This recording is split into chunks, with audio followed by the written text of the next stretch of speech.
Hello, everybody. Thank you so much for joining us here today. This is Black Exodus discussion. When enough is enough, we're going to talk about why we think it's time for Blacks to exit the duopoly, the harm that the duopoly is doing, and what we can do to help our brothers and sisters move from the duopoly to a third party. That's basically what we're going to talk about today. So I have a guest today. Um, I consider him a friend. Hopefully, he considers me the same. So I will let him introduce himself and then we will get started. Yes, hello everyone. My name is Jerry Scruggs, but I go by Kiko, and I'm the host and creator of Kiko's Free Thinkers Forum, and I'm a graduate of the University of Tennessee Knoxville. I got my PhD in Spanish, Latin American literature, and Spanish language literature, and I'm a teacher by trade. But I launched my platform last June because I'm frustrated with the way people think in society. I don't think people think for themselves enough. And for us to have a sense of community, we have to start talking to different types of people. And we have to stop boxing ourselves in, and we have to really branch our wings out and try to connect with other human beings that have the same struggles that we have. And so I'm here today to sort of talk about the frustration with Tracy. So I appreciate you inviting me on to the show today. Thank you so much. And before we get started, it's only two of us here right now, but we're hoping some people join in. Before I get started with my first point of discussion, I do want to invite everyone to like this video. The entire video will be available on YouTube. So share this video, like this video, comment on this video, subscribe to my channel.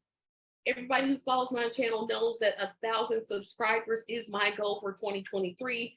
We are 892 away from that goal. I know we can do it. And then we'll talk about, well, no, I'm not going to talk about it on this forum. I'll talk about that in a separate video. So I want to talk about first why I had this forum. Obviously, February is Black History Month. It's a month that is designated to highlight the achievements, struggles, etc., of the African American community and Africans worldwide. And I kept thinking, we all, know about the Dr. Kings and the Malcolm X's and the Marcus Garveys. Well, what about our political spectrum? What is it that Black people who vote are looking for? And why is it that a huge amount of Black people just completely skip the system? I think I was reading some study that said that only 40% of eligible African Americans vote in any election, whether it's presidential, congressional, or senatorial.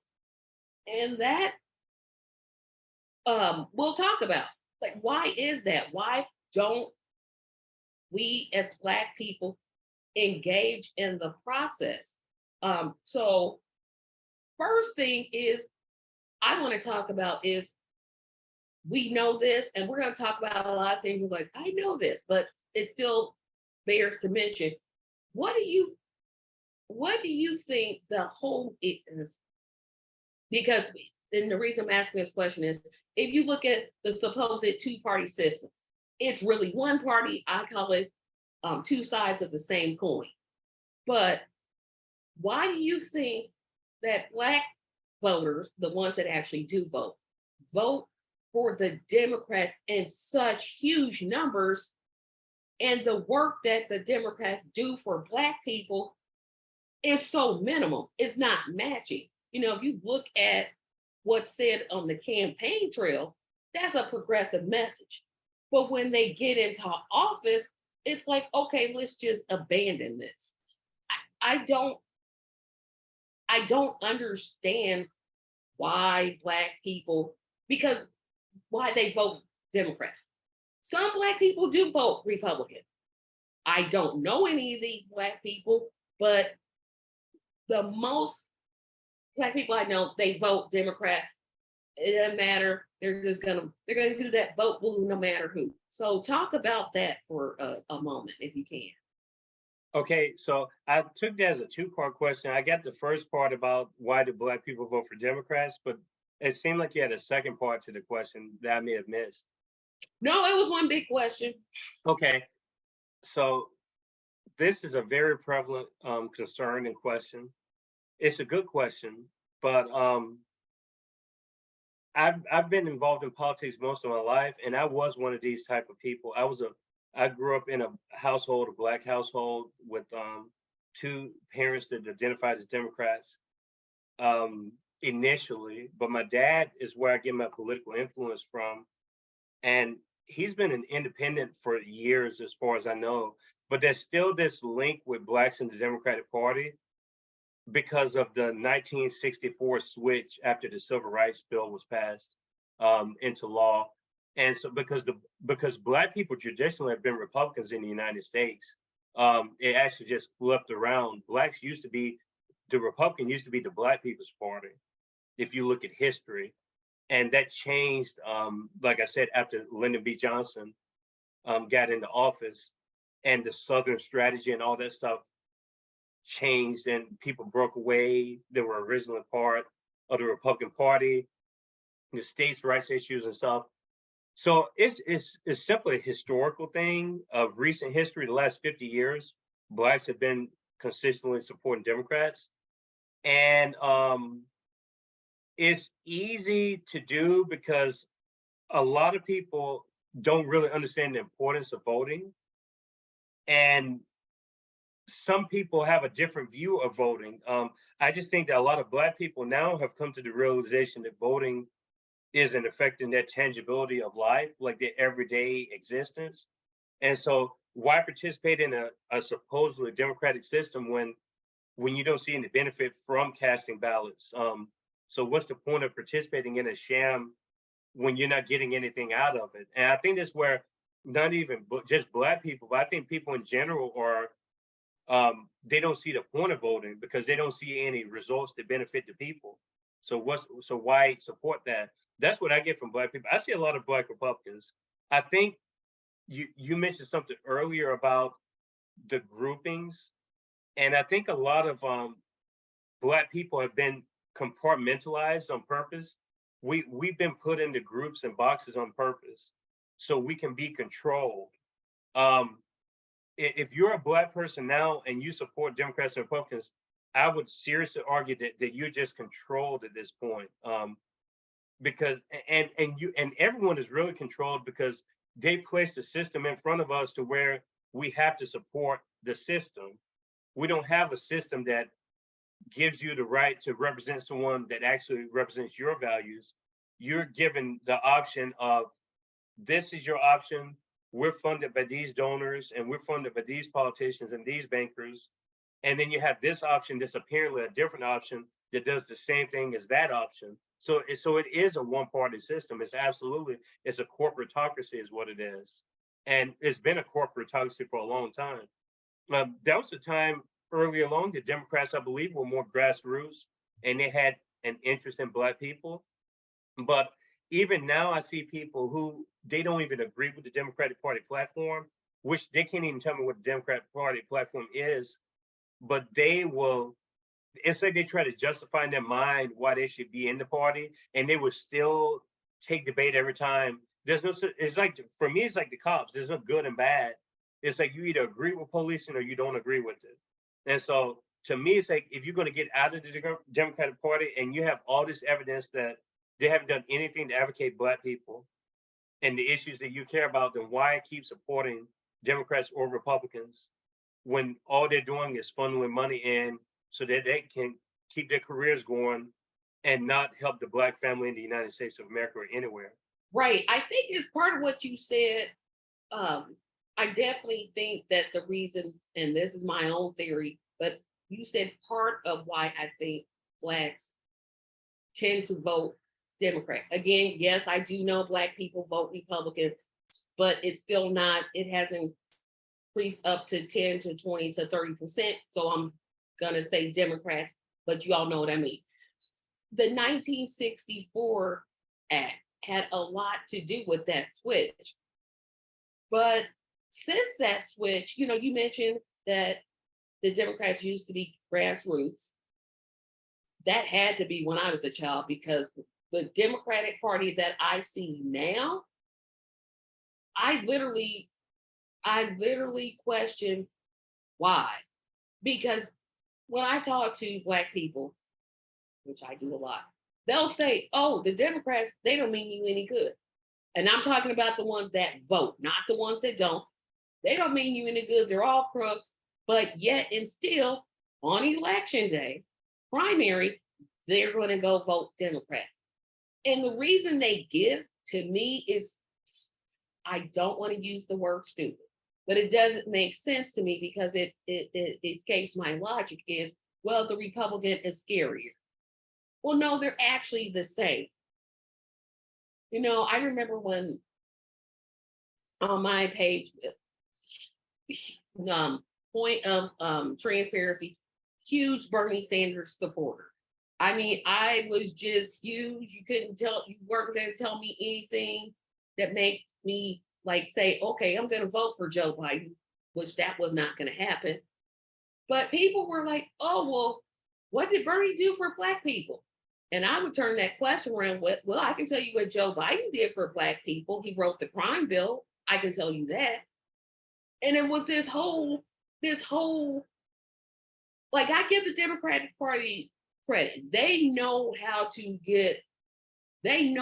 talk the talk. They don't walk the walk. They don't do anything when they get there, but they've done a really good job of running a propaganda agenda. They've done an excellent job.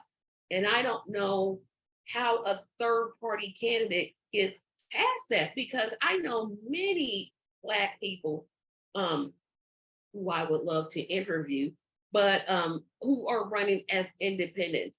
And they get maybe 2 or 3 other Black people to throw their support behind them, but they'll support the white Democrat. And then I'm like, well, wait a minute, now we've got some problems. And I'm not always saying to Black people, hey, if there's a Black candidate and a white candidate, you have to vote for the Black candidate. That is not what I'm saying. You vote for who you want to vote for based off of the criteria that you set. But what frustrates me, I think, is this whole, I'm going to call it voter shaming. It's like when I said, hey, I'm independent. I'm not a Democrat. I'm not a Republican. I'm more of the socialist frame. Oh, well, that's communism. Really? Do you know what communism? It's like we choose, either we're choosing not to know, we don't know, or we don't want to know. It's like one of those 3 choices that we're making as Black people. And I don't know how we get past that. I think there's a lot more independent-minded Black people out there that's been taken into consideration. I don't agree with the statistics. I'm not saying that the statistics that you cited were wrong based on what they're telling us, but I don't believe the statistics. I simply don't. I don't believe that 80% of the country that's Black support Democrats. I really don't. Maybe the people, if you're talking about the people who vote in the sham system, maybe that's a possibility. But even then, inevitably, what's going to happen is this: people aren't going to vote anymore, or Black people within the Democratic Party are going to start voting for Republicans. That's what's going to happen. I've already been seeing it. If within electoral politics, Blacks are only going to be more conservative. That's what's going to happen because they're going to be fed up with one option because in their mind they see it as different. So if you upset with this team, you're going to join the other team, or you're just not going to participate in any of it. I think a lot of people who are not in the electoral system are very politically minded people. My personal opinion is that Black politics should only be revolutionary in nature based on the history of our people in this country. So we should only be revolutionary in nature. But what did they do? They assassinated a lot of the former Black Panther members. They assassinated Malcolm X, they assassinated MLK, but that's what they do when you become too powerful, they kill you off. And we don't have black revolutionaries anymore. We don't. There's no one that's black that's in electoral politics that's a revolutionary. And it's by that, it's designed that way on purpose because we basically been taught to be tamed like the rest of the people in the country. Let's tame these black people and let's groom them enough to where they feel like they're first class citizens and not the second and third class citizens that we've treated them like all these years. And so let's give them a semblance of feeling like they're a part of this democratic system, what we call the election process that we have here, which is an absolute joke. I mean, we really need ranked choice voting implemented all over the country because that would give us options. And if you had the ranked choice voting system, if you're just talking about black people, for instance, that wasn't a candidate for black people this last presidential election. There was no candidate that was pro-black about anything. No sort of platform about reparations, no platform about I'm the on, criminal I'm justice. on reparations though. There was one Democrat. I'm not, Marianne Williamson to me is trash. I'm sorry. I mean, I don't care if people are fans of her or not. She's absolute trash. And a lot of that stuff is like, I see this happening with black people a lot. We really need to focus on ourselves and stop worrying about the white gentile class because the gentile class wants us to be gentrified. Not only are our neighborhoods becoming gentrified, but they want to gentrify our politics. And that's what's happened. Black politics has been gentrified to meet the agenda that the corporate donors want, to where our issues, sure, they're going to tell you every single cycle they care for you. They're going to change the criminal justice system and everything else that affects us, the healthcare disparities and everything else. They're going to tell you that every time. But when it goes to voting, they know that they have your vote because they pimped you out for your vote. And once you get pimped out again and you keep doing it, they know that they own you at that point. And that's what's happening. They do this not just to black people, they do it to everybody. Everyone has to be participatory in this process for it to keep going on. So even if you don't vote at all, to me, that's more revolutionary than supporting a Democrat or a Republican. That's more revolutionary than anything. And the more revolutionary thing to do would be to not participate in the system whatsoever or vote outside of that one party, the D and the R letter, Yeah, which is see not a that doctor. you got that point of reference. I don't believe in not participating. That's just not. I'm not.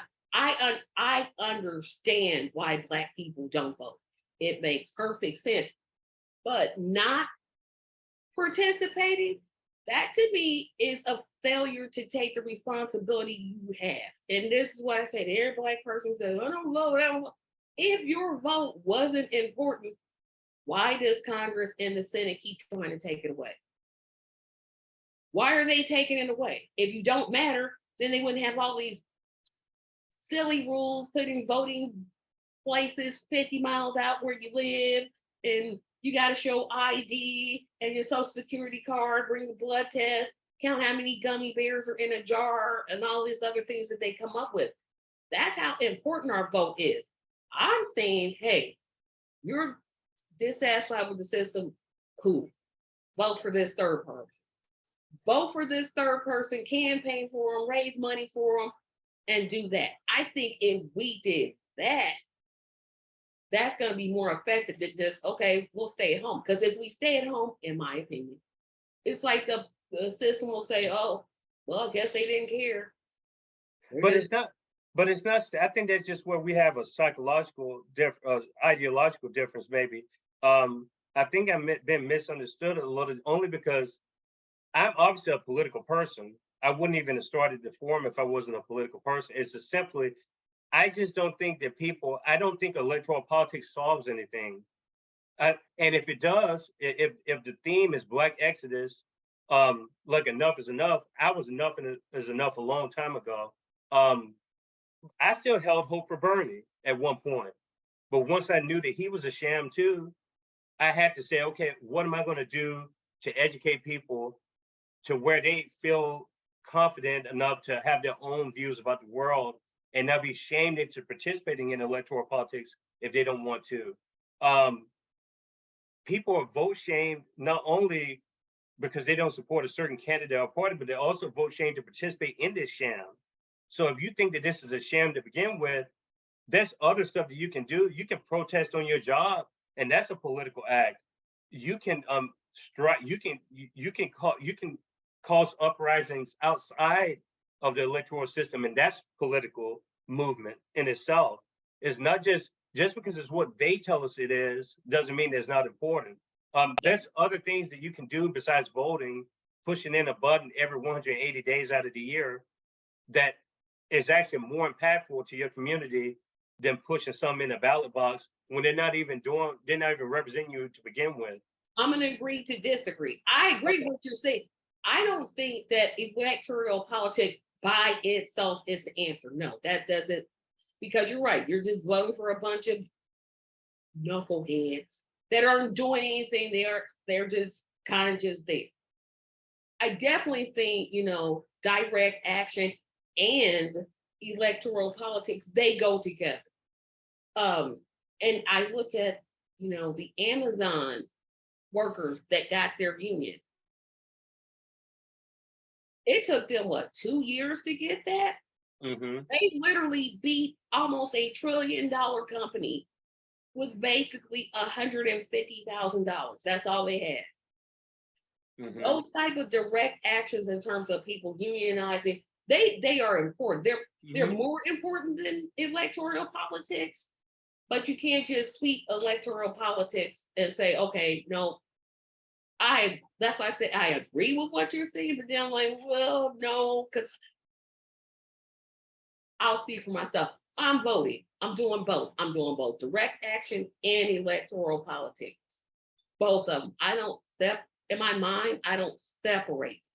But I am voting because I have influence and you have influence. You are voting without casting a ballot. That's the point I'm making.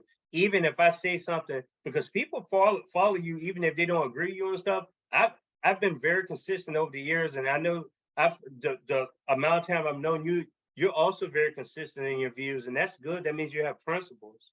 And I know you have principles, and that's great that we have principles, even though they differ some. We can have a conversation, and I get what you're saying. Like, I totally get it, and I just think that this system doesn't allow voices like ours to be represented, even in a small drop in the bucket. I mean, our views aren't even really represented because the reality is that most of the country wants Medicare for all. Most of the country wants legalization of cannabis. Most of the country wants simple things like that, cancellation of student debt. But even though the people have that sentiment, we still can't force their hand when they have a chance to get a position, because if they represent the actual people and the consequence of that person's non-action resulting in them not getting the seat in the first place, I would believe in electoral politics, but I don't see electoral politics doing that. I think that the unions are getting stronger as a result of electoral politics not doing its job. And so that's where direct action has to be more enhanced, because electoral politics is not providing things that should be basic services at this point. Like, we shouldn't even be talking about healthcare in 2023 in a country that's the richest country in the world. And so that, to me, that shows that electoral politics has failed, because we have to change the electoral system. That's the first step we can take to allow the multiplicity of real voices on the ground to be represented. Because honestly, the people that I know, the Black people that I know, none of them support either this sham that we have now, because they know that it doesn't really represent them.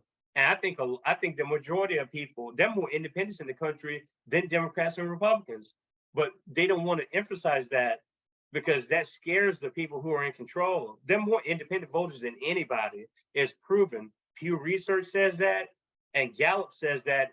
I don't need other opinions saying that that's not the case, because if you do the research, independent voters are the largest bloc, but the sham allows it to where we have to support one side or the other. Exactly. But because they stack the rules to not allow those people to get on the ballots and stuff. Like, we know how it is with the Federal Election Commission. They set all the rules. The Presidential Board of Commissions, they set all the rules. And this is not just national level, but local level. So it's going to take something revolutionary. I don't know what that is.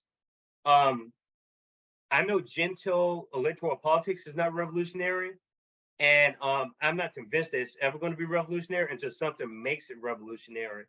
And so until you have an action outside of the system to really influence it, not lobby money and crook money, but something that's from the people themselves, something that's grassroots to where they have to listen to our voice, then that's when things are going to change. I would argue if people just then voted all the next election, that would be a catastrophic thing to the system. But my whole thing with that is I don't even know if the numbers are real, the ones they present to me. I don't even know if the vote tallies they're telling me are real at this point. How can I trust the system that's only screwed my people and everybody else for all these years? I don't have any faith in that. But we definitely need more representation. We should have at least 7 or 8 important political parties in the country. If we have 330 million plus people, 2 fake sides of the same coin don't represent that many people. Oh, I like I said, we can agree because I like I said, the majority of what you're saying, I definitely agree with. I just, I always, and maybe it's because I've always been political minded. The reason that they do what they do in terms of, well, no, I'm going to backtrack this. So Congress right now, and that's Congress and the Senate, have a 25% approval rating. Mhm. How are they getting reelected? How? I mean, we know how they win the most votes. How do they win the most votes? Because they buy them off. They buy exactly. They buy them off. They keep independents from running. They choke the system where an outside voice is getting in. Then you have the media that plays a hand in it.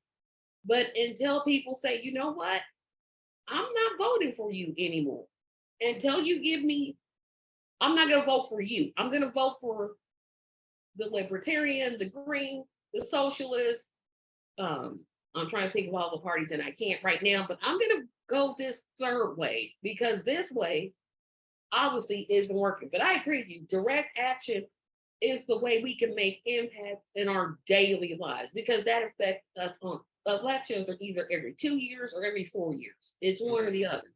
So you don't always have an election going on, but you always do have is workers trying to unionize, which Mhm. now some states are trying to undo. And I'll be talking about that not this Tuesday, but next Tuesday.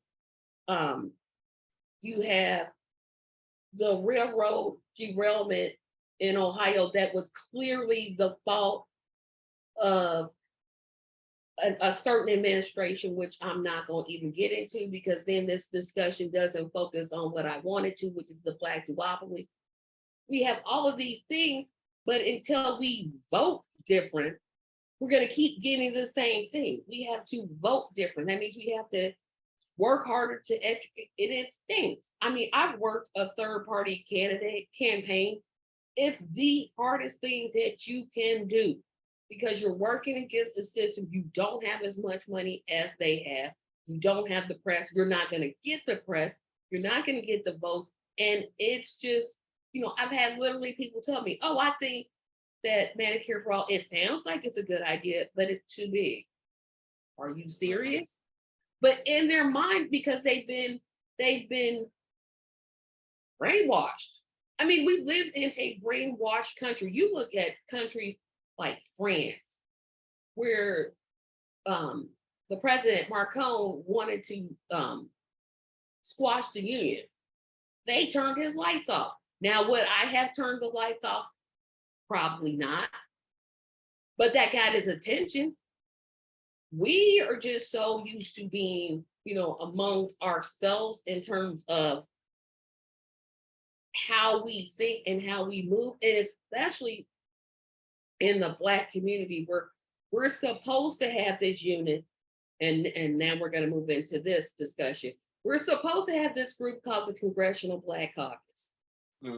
Now, I'm going to just be point blank honest. I think these people are clowns.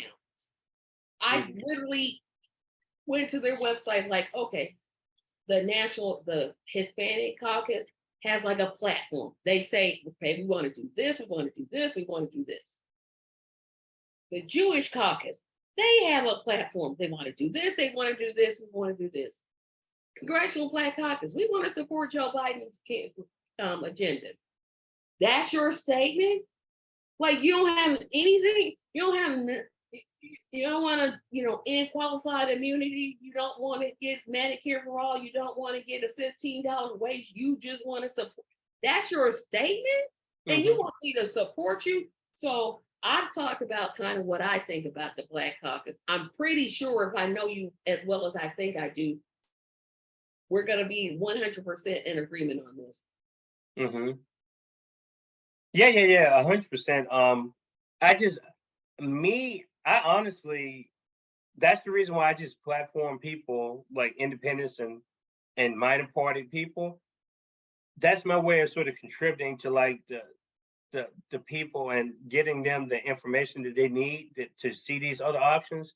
I don't waste my energy on talking about Democrats or Republicans. That to me is just a waste of time. But the system itself and the people who are controlling the masses are very effective in doing that. They are. They've tamed us down so much to the point where, and once you get tamed, you become put into boxes and categories. You just mentioned the caucusing within the Democratic Party. That's another form of putting these people in their place. So now you're going to have a consistent Black support. They're not going to be Black people that support your agenda because they're already captured by a corporate system that says, okay, this is so many Black people that we call the Congressional Black Caucus, but it wasn't the same CBC that it was 40 years ago. Because I think John Conyers, he was talking about reparations in the 70s. But they don't, but now so why did that conversation go? We went from a serious talk about reparations in the 70s, and now we have Sheila Jackson Lee in Texas talking about studying reparations. What are we studying? If reparations is your platform, make it the platform. Stop using these excuses talking about we need to study it. No, that's an excuse to not put action into place. And so that's why I realized a long time ago that Democrats support incrementalism and Black people and anyone else don't need incrementalism because people are dying every day from homelessness. People are dying because they don't have proper health care. People are dying in the prison system that the Democrats and Republicans have both perpetuated. So let's focus on the problems and what can we do to get rid of those problems. Well, if you support the parties, then all you're doing is perpetuating and delaying the process even more. That's why most people just don't vote. Honestly, I'm just going to be 100% real with you. Black people, especially, a lot of the young Black people I know don't have any interest in politics. They'll listen to me talk all day, and they see that as political. They don't see voting for something that's not going to change my life as anything political. That's just a gesture at that point. That's not politics. That's just a gesture of making you feel like you're a part of something that's not doing anything to help save your life or anything. That's, I think, and I can't fault those people for feeling like that. I gave electoral politics 20 years, and it's the same playbook over and over. They're going to do the same thing to our kids and grandkids. They're going to groom them and tell them how to vote and how to think. And they're going to give Black people the same playbook and message because it's been working to keep Black people voting for Democrats. And so why change something that's still working out for you? If people aren't going to go against the trend, if you're not going to be revolutionary and not participate in that, then you can't expect anything to change because you're perpetuating that into the air, unfortunately. And you are shamed into doing it. Like I see it all the time. A lot of my friends that are Black, and they don't want to tell people that they agree with other types of people because they have to stay loyal to this like almost a fake cause. And I'm like, just be real with people. Tell people what's going on in your mind. There's okay with agreeing with people who are completely different than you. There's nothing wrong. Just because the media tells you that's not how you're supposed to do things. Like screw them, you be you and advocate your issues or whatever, but we're not advocating the issues effectively enough. There are different types of us. We're not really a group. And even though we have a lot of independent Black minds, I think the fact that there's even a notion of a Black vote is troublesome enough in itself. Um, the fact that we have to talk about a Black vote or the Blacks leaving the Democratic Party, anything that's concerning in itself, because it shows you how many people they've captured in their little game. And we have to push back against people. Yes, you get targeted probably a lot because of your views, and your views aren't even quote unquote extreme as mine, but you still get attacked because people see that as, oh, Tracy's going to become more fed up with the system. She's going to be, they see you as a threat to their status quo that's intact. Not necessarily people who disagree with you that you know, but the people who are calling the shots don't like to see that posturing from you or me, because they see that people are fed up and they're waiting on us to make action. They're monitoring every move we make right now. And that's why the surveillance systems and stuff are becoming more strict. That's why the censorship is getting more clamped down on, because they don't want us to communicate with each other when we are talking to where we're talking now. And we're not even saying anything that's unreasonable. We're saying this as people who have been marginalized and people who aren't getting our basic necessities. I mean, look at those people in Ohio right now struggling. Look at what happened in Jackson with the water situation, Flint, Michigan. There's still, I mean, all Hurricane Katrina.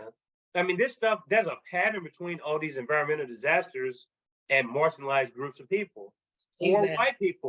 Poor white people are going through the same things in their communities, but they put those people in the box. All those conservatives, those misfits, don't talk to those people. We actually have a lot in common with those people, but they don't want us talking to those people because there may be an uprising from the regular person to the powerful person. They don't want us to be the powerful ones. They want us to be submissive, and they want us to be their slaves, is what they want. And so we have to really reach out to everybody at this point. Black people have nothing to lose to reach out to anyone that's willing to get reparations. If that's your issue, how do we implement reparations on an economic scale, an educational scale, a monetary scale? It has to be. The problem when we talk about issues like reparations, for instance, with Black people, is that it sounds like a great idea. I'm all about reparations, but we have to analyze it and make it complex enough to where it needs to go here, here, here, here, and here. Like we need to, I want to hear people actually give me their reparations agenda. And I'm all for it. I'm all for reparations. Definitely we need it. But it doesn't have any electoral support. From None. June of 2020, after George Floyd was murdered in front of everyone to see, 14%. And I think they may be giving them too much credit. Like white voters, 14% supported reparations. And you know who that includes, right? These supposedly very progressive, left-minded people. So 14% means you can't just blame the Trump people or the conservatives or anyone else. That means that white people have made a conscious decision to not make reparations a part of their political ideology. And so that's fine. They have a right to do that. So you know what you do? You don't give anyone a vote unless they're making that a priority or someone's talking your game. And they speak the language, but they don't follow up and teach you the language. They speak your language, but they're not teaching everyone else the language. And so that's the problem. The Democrats have used our language, the revolutionary language, against us, and they've placed it in segments that don't have a connect with the people on the ground. That's why you have a lot of powerful professors, a lot of the powerful people who are prominent. They use those people to basically funnel their influence down to everyday people like us. And that's why oh my gosh, look at that Black person. They support Democrat. Oh my gosh, look at that Black person. They support a Republican. Oh my gosh, look at that Black person. I listen to their music. That's why they use those people, because that's their way of dumbing us down, because we're not at that point, we're looking through the eyes of somebody else that's already in another social class and have their basic needs met. Exactly. And then it's just us, we're just sitting there begging for just, something. Just for me, if you're going to participate in electoral politics for Black people, have a set of demands. And if they're not meeting any of your demands, then you can't support them, you support somebody else. I guess my question for you would be, who would they support if they're going to? That's the issue. And I'm so glad you brought up reparations because that was, I guess to me, that was the end of me saying, hey, vote Democrat. They don't support reparations. They'll do one or two things. They'll say, oh, I support reparations if you add the indigenous community and the no, no. If Mhm. you want to give them separate reparation, whatever. We're talking about a promise that our government made to African, at that time, free people, or forced enslaved people, and we're just ignoring that. I mean, you have Mitch McConnell, one of my favorites, Oh say, God. well, you don't need reparations. We have a black president now. How Oh that's not God. even how is that equal? But we don't, when they take, then this is my frustration with the so-called squad. They take these, like, you have to include all of these people. And I'm like, no, when the black community benefits, grows, prospers, everybody is going to prosper. That's not true if the white community grows and prospers. And it's not. And you can unsubscribe to my channel all you want, but it's just I'm speaking the truth. When the white community grows, nobody else grows. Or if we do grow, it's so minimum that it's not making a difference. But when the black community grows in terms of finances, in terms of business ownership, everybody Mhm. benefits. And I'm so tired of hearing, the media never talks about reparations. But I'm so tired of hearing Candace, well, we have more important things. What's more important than uplifting Black Americans?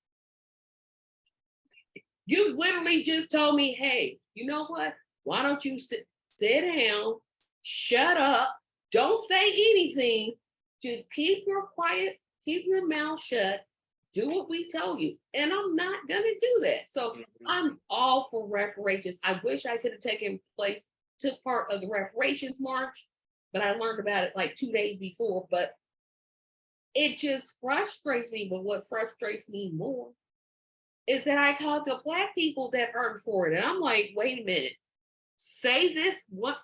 It's like I have to sit down. It's like, okay, could you explain why? The reasoning makes clearly no sense. But until, like you said, until we say, you know what, if you don't support reparations, if you don't support Medicare for all, if you don't support ending of public immunity or police immunity, Qualified I'm gonna immunity. go Yeah. vote for that guy. Because So, so a lot of stuff you touched on is important.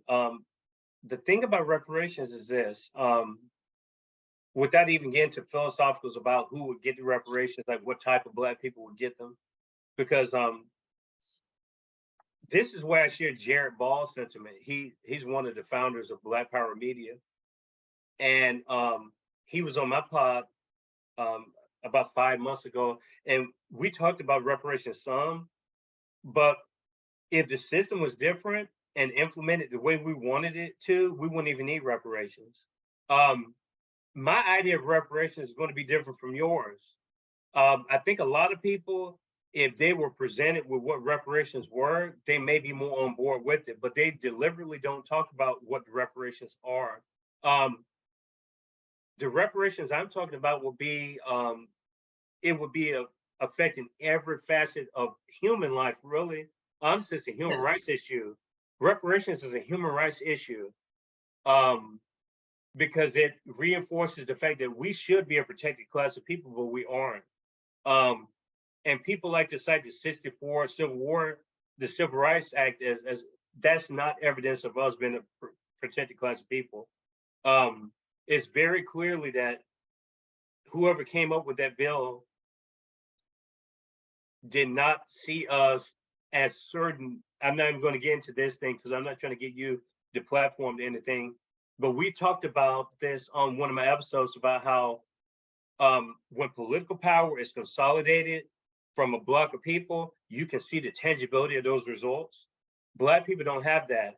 Black people have Black faces in high places with white representation and legislation representing us.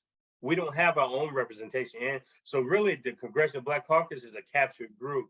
There's just a block of Black faces and brown faces at the end of the day. And they're going to do whatever the white rich donors that are part of the Democrat Party are going to tell them to do, because they are Democrats.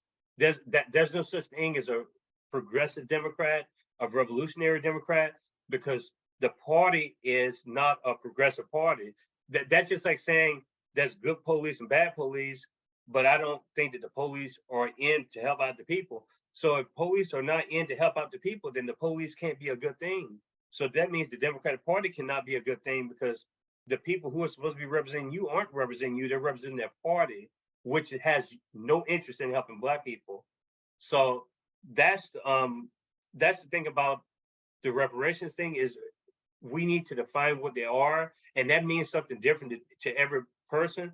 But I would argue that if we had sufficient health care and the disproportionate angling at us, especially in the policing field, especially Black men have it so hard. Black women have it hard when it comes to just basic health care, reproductive rights, not even just the everyday discrimination we go through, but just there's so many disparities in society, but whether it's healthcare, policing, environmental issues. These white people like to talk about the environment so much, and they lead these environmental movements. But a lot of the times, the Black communities and the indigenous communities they're the victims of these environmental disasters. And but the focus is always on growing that organization and that environmental group. But it's not to help us, it's to help their organization. That money doesn't go to the people it needs to be going to. And that's really the disparity that we have. Reparations will have to address the education system within our communities. But we're not voting on people based on those key issues, like you mentioned: healthcare, education, policing. Before we even talk about the military and stuff, if we had demands in place and said, I'm absolutely not going to risk or give my vote away until you concede to this, they don't have a reason to take your mindset in mind. They don't have a reason to take your personality and your humanity in consideration, because your humanity is disposable at that point, because they don't need your vote. They have enough Black faces to support them, to where they don't need the rest of us that are speaking out against them. They don't need us. And that's what they've done, unfortunately. And I think people are waking up, though. People are going to wake up, because I believe that before I'm off of the face of this earth, I believe that there is going to be a series of actions that happens. There's going to have to be something else that happens. I mean, people like to refer to the 60s, but I think that we're in a new era, and something just has to give at this point. Things are just too extreme now, and something's going to have to give. There's going to have to be a working class revolution or something. That's the only way that I see Black people benefiting at all, or anyone for that matter. And on that note, there's one idea which I don't know what your time looks like. I But got time. okay, I've heard of, and this would be significant in India, in the country of India. I believe 2 to 3 million people went on strike. They just did not show up. Now, Mhm. sure, the country has like what, 1 billion people or some number like that. But if you can imagine in the United States, 2 million people just not like, no, we're not showing up for work until you give us this, this, this, this, and this. That would be so impactful, especially in the Black community, because we tend to have, the lower wage paying jobs. We tend to be the servers, the retail workers, the LPNs, the cleaning staff. We tend to hold those jobs. If you had even 10% of those workers say, you know what, no, I'm not showing up until you give me this, this, this, and this, and this. You can't, and people say, oh, well, they could just hire somebody else and fire you. Okay, but that process is going to take long. When you start hiring people, you got to go through the resume, you got to put ads out, you got to do all of these things. If, like I said, I think that's one of the things that I would like to see us as a community do. I also would like to see us have a day where we're just not buying anything. We're not buying. Boycott. Yeah, let's just have a. Now, of course, I'm not saying don't buy your medicine. You need your you need your medicines. You need your food, but don't go to the movies because it's not like Black people are in movies anyway. Don't buy that car. Don't buy that house. Although I'm buying a house, but don't buy that house. Don't buy those extra things for a month. Just say no. I'm not going to buy anything. I think those two things in combination, and that's why the Montgomery bus boycott worked so well because Mhm, they withheld their money. mhm, That's what this country cares about. They don't care about Black people. They don't care about white mhm, people. They don't care about indigenous people. They don't care about gay people. They don't care about mhm. straight people. What they care about is that green and that those credit cards. You stop that, we're done. Oh, what did you say you wanted? Oh, you want this? Okay. And if you promise it and then you don't do it, we're gonna strike again. That's so much you said there, Tracy.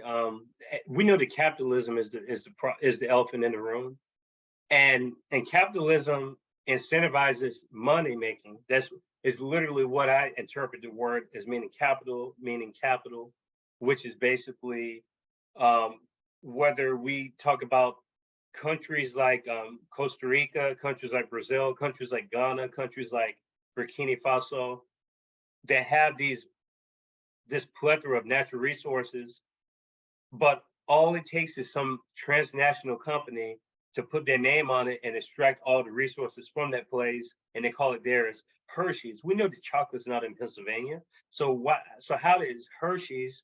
How is Dole, which is part of the Standard Fruit Company, and all these United Fruit Company back in the day, the extraction of resources from groups of people, it all goes back to money, like you said, and power.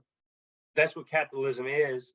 It consolidates that. So the stuff you mentioned about the striking and the unionizing, um, that's ideally what we want to do because that will put a significant strain on the capitalistic system that we're living under. And I would identify as an anti-capitalist. Both parties are capital classes to a T. Um, and that's why I called it a corporatocracy earlier. They're literally the epitome of capitalism, funding wars because the war companies that are traded on the New York Stock Exchange need the wars to continue. So that they're going to keep making missiles. So they need people to kill. And so there's a correlation between making money and killing people right there. Um, but the money is all into politics, which fuels this sham electoral system that we have. So even the system that's supposed to be democratic, where we decide something for ourselves as an individual, is not even determined by us. It's determined by the same powerful corporations that create this facade that we call capitalism in the first place. Um, boycotting and stuff is even that difficult in these times. So with everything going on economically, just economically, not even we've already shown how the politicians have made everyday people submit to their will and vote the way they want them to vote. But on the economic level, we don't even have the power to boycott and to boycott and to sit out of work for weeks at a time because they made it so hard. We don't have, maybe if we had healthcare and maybe if we didn't have to pay for our education, our public education, like we don't K through 12, I could save my $155,000 that I owe to the US government, even though I'm an educator in the same system. I'm supposed to be so valuable. I'm an educator myself, but you still have to pay $155,000 in debt because you went to public school, Kiko, not private school. You went to public school. So they put all these constraints on us, and it takes our power away to strike and to boycott because we have to keep working for people. We can't have a day off to take care of our sick kids, our sick selves, because we don't have basic healthcare sustainability. We all this stuff if that was in place, we'd be able to do exactly what you're saying more effectively. But even that stuff that should be really stuff that is a right to people, and that stuff arguing with conservatives and stuff is like, if they end up getting the benefit like we do, they're not going to complain. It's like they'll say one thing, but guess what? When you can pay for that surgery that you wouldn't have been able to pay for earlier, I won't hear those people complaining as much or whatever. We never do, but I think that's the problem is we think, oh, well, you can't do it. I'm not saying strike for months and months. That would be just crazy. I'm saying give it 2 weeks.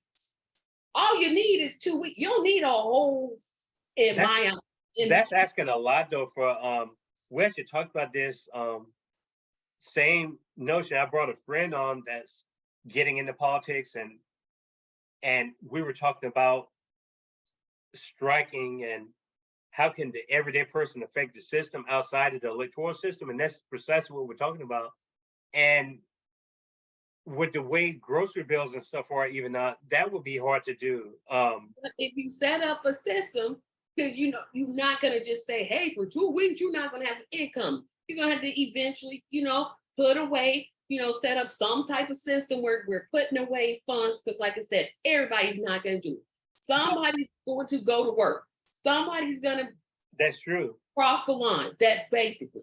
So We you, can- no, yeah, no, no, no. I agree with your sentiment. Like, I'm not saying that I don't agree with your sentiment. It's just how do you get there? Because you set up a e- system where but even everybody. with mutual aid, and stuff, our aid is going to run out. Who's going to fund us once we not able to fund ourselves?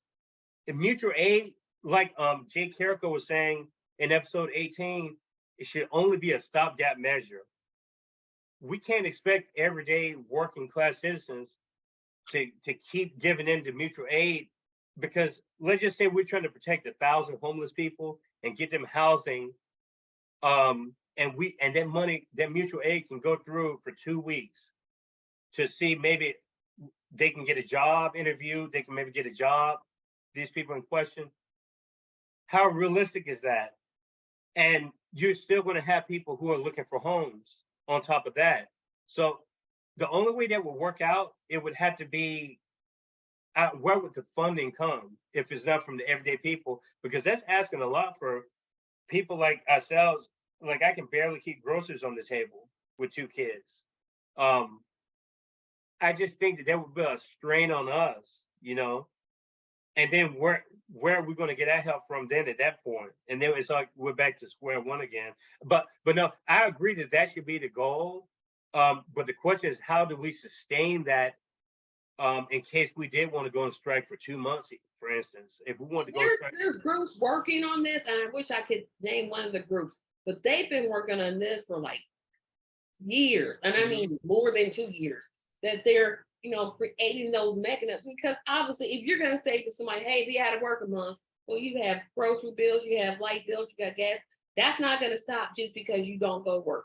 I think that 2 weeks, corporations will be like, okay, these people are serious. That's my narrow definition. I don't think that, and like I said, everybody does not need to go on strike. Everybody doesn't need to go on strike. You got to strike out the big boys and girls. You have to strike out the Walmarts. You have to strike out the Amazons. You have to strike out the Teslas, like those mega companies. Exactly. You don't. I mean, we're not going to ask, although they could and we wouldn't care, but we're not going to ask the police, hey, don't work for 2 weeks. I mean, why not? Because I have my own opinion. Shouldn't we be defunding them anyway? We shouldn't be giving them money anyway. Yeah, I was gonna say we already giving you money, but we're ideally, if you're in nursing, and this has always been a contention of mine, or not a contention of mine, but people that are opposite of me saying, oh, well, you're gonna ask a nurse to stop taking care. No, that's not what I'm gonna say. I'm gonna say if her shift is 8 hours, she only works 2 hours. And then the other nurse comes in and picks up the other 2. She's not working. She's just working a lot less. Like I said, 2 good weeks. Somebody's going to be like, wait a minute. These people, I think if it's done right, and of course, I don't know how to do it. But I think a general strike and a buyout strike, you put those two together, somebody's gonna be like, wait a minute, we gotta pay attention to this. But Tracy, I you know what don't I know think? how. I You have know, no idea how. no, I love what you said. I'm gonna tell you something, Tracy. Uh, I know you've been following like the forum and stuff, and I follow your stuff, and I love that you talk about these topics. This is great. We need more talk about this stuff, and you don't focus on these personalities. You focus on your content and about educating the people and making them better citizens and telling them about like their basic necessities. And that's what we definitely need to be talking about, like these types of conversations, tangible stuff. And you mentioned everything you talk about when the striking and stuff is good. I think there's I think there's a lot going on now. Jay Carrico reminded me that there may be stuff going on now, and they're not going to televise it. You remember when Gil Scott Heron said the revolution is not going to be televised? He was completely right about that when he said in that song that the revolution is not going to be televised, because you remember last year they kept, and the year before during COVID they kept talking about the labor markets and the strains on the labor markets. And even if you go now, they say it's a supply chain issue. You go to these restaurants and people aren't working. I'm starting to wonder if is that activity already happening, but they're not going to tell us the degree Of to course they're not. I mean, look at the exit of the employment market, which did, and of course, because we're talking about Black people, so we got to keep it focused. There were many of us that said, you know what? I don't like this job anyway. hmm This COVID is going to give me the chance, not to say that COVID was good or is good because it's still going, but it was like, you know what? That's where I got the idea to do the podcast. If COVID had never happened, I hmm never would have even thought. I've been like, okay, because in my back, my mind, I wanted to do it. But then it was like that came and that gave me time to kind of rein in my ideas. And that's what's giving people. I've seen more Black businesses started within COVID than any time in my lifetime. hmm I mean, I've seen Black people start restaurants and food trucks and daycares and things like that. And I'm like, wow, it didn't happen before. But once that pandemic hit, it was like people were saying, okay, I can take this risk and quit this job that isn't treating me right, doesn't pay me anything in the first place. But you also noticed something else. You had all these companies like Wendy's and Target and even hmm Walmart said, we can't afford to pay people more than $10 an hour. Boy, did they sure come up to $21 an hour. Really? It was so quick. I mean, it was just like all of a sudden, like, gee, what I wonder what changed. And I I know. think that's the kind of power I'm talking about. If we take our power back, they have to bend to our will. That's more powerful than electoral politics, though. For instance, And that's outside of the political and and process. and that's what I mean, and that's why I argue whether people are voting or not. And I know that's a big part of your platform is like this whole problem with the one party system that we're under right now. Like I totally get that, and that is important to point that out. But I think that this conversation is equal as important because it accompanies and complements the two party system debate and the problem that we see in it, Right. that we realize in it. So you almost have to take an intersectional approach, if Yeah, you will. they have to intersect. They can't hmm not intersect They because can't not intersect. They have to. if we had, let's see, it's 330 million people in the United States. There's like what, 13, 14 million Black people. hmm I'm just kind of guessing. If That's way more than that. I think no, it's more of us than that.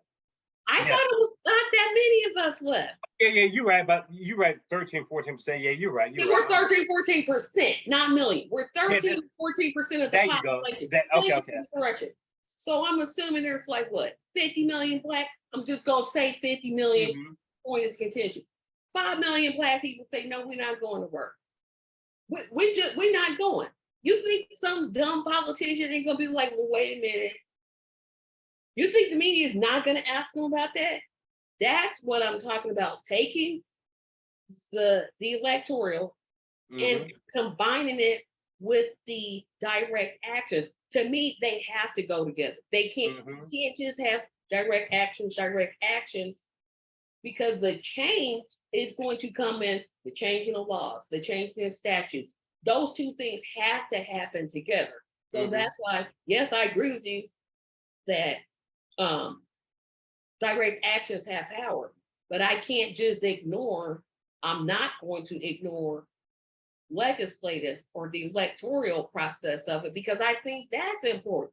Once we, I hear politicians all the time, let's get money out of politics. No, how about you just not accept PAC money? That would be good. Just They're don't. not gonna do that though. I mean, that's like the most simple answer. Okay, Citizens United, the Supreme Court decided that. You mean to tell me that's keeping you from not accept? Oh, okay, never mind. But somebody's going to put a microphone to whoever the president is and say, well, Mr. President, 5 million Black people are on strike. What are you going to do about it? Because people Mhm. are going to demand answers. You have 5 million people that just say, forget it, I'm done, I'm not buying anything, because they've stocked up enough to say, this whole 2 weeks, I'm not buying anything. I'm not going to the store, I'm not going to the gas station, I'm not going anywhere. I think, to me, that's why I emphasize that so much, because that's what the civil rights era did so well. Mhm. Took that economic power. That was a direct action. It was definitely direct, but Uh-huh. it ended up getting us the Voters' Rights Act. You can't have the Voters' Rights Act be a direct action. It has to come through legislation, if that's making sense. It has to. You can't just say, okay, Black people can vote. Well, you shouldn't have to say it. It should just be automatic, but that's a whole different thing. But So, I do not believe that stuff right now is I believe that's being used politically. The whole voting stuff, like not being able to vote. I mean, what about the people who aren't able to vote because the laws on the books have unfairly like taken them out of the system? or you have a situation in Florida where the citizens voted that people who had past felons could vote. Mm-hmm. Well, now their governor, DeSantis, has said, Mm-hmm. "Oh no, we want you to pay a fine now." Mm-hmm. What? I'm surprised at my state, and I'm saying, "Whoa," because I don't want them to change it. Ex-felons can vote in our state. That's good. That's They good. don't have to pay. It's great, and it should be that way in all the states. I Mm-hmm. always ask this question: why do voters' rights have to be renewed every 25 years? They should just exist. Mm-hmm. You shouldn't be going to Congress every 25 years. No, it's just Mm-hmm. never going to be renewed because it's the law. Black people can vote, white people can vote, Hispanic people can vote, Asian, everybody who's 18 or above can vote. Why do we need to go do this? Mm-hmm. And to the current administration, you said you wanted voters' rights, and you knew. I'm so glad you shook your head, because you I Well, think I mean, I think President Biden is the most terrible person ever. Especially we're talking about Black people. Um, thank he you. He's he he, worse he than could have been Trump. he's I, worse than Trump. I'm You like, could he's when you way talk worse about than Black Trump. people, I'm sorry, it's like the police stuff is really hard to talk about this stuff. But the fact that the Democratic Party's platform is not, and notice how we're not talking about the Republicans because w- culturally and socially, like I'm just not a conservative person, but But at, at, they don't at the end want. of the day, that stuff doesn't matter though because it's still like the parties like their agendas are pretty much in line because neither party wants to end qualified immunity, Nope. which is that's the least that they could do. But see, they can't do that because that would open up the Pandora's box to helping people. That just like what you're suggesting earlier, what if 10 million Black people just sat out and didn't vote for either party the next election? That would cause some eyebrows to raise as well. They don't want 5 million Black people striking and not working. Um, that's the same reason why they don't want these measures to come into place because it would give people too much.